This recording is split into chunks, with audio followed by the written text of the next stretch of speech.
नाशिकमध्ये सलग 6व्या दिवशी गोदावरीची पूर परिस्थिती कायम आहे। दुतोंड्या मारुतीच्या कमरेपर्यंत गोदावरीच्या पुराचं पाणी आलंय। रामकुंड आणि गोदा घाट परिसरामध्ये पुराच्या पाण्याखाली आलाय।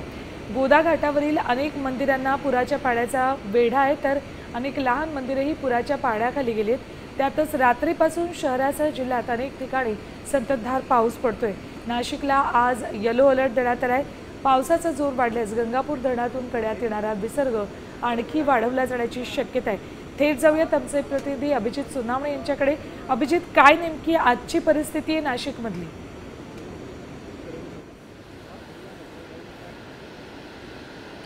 रात्रीपासून नाशिक शहर आणि जिल्ह्यामध्ये अनेक ठिकाणी संततधार पाऊस कोसळतोय। आज सलग 6व्या दिवशी नाशिकमध्ये गोदावरीची पूर परिस्थिती कायम आहे। आत्ताची ही ताजी दृश्य आहेत रामकुंड आणि गोदा घाट परिसरातली। आपण या दृश्यांमध्ये बघाल तर संपूर्ण रामकुंड गोदा घाटाचा परिसर पूर्णपणे गोदावरीच्या पाण्याखाली गेलेला आपल्याला बघायला मिळेल। 6 दिवसांपासून अशीच परिस्थिती या सगळ्या परिसरामध्ये आपल्याला बघायला मिळते।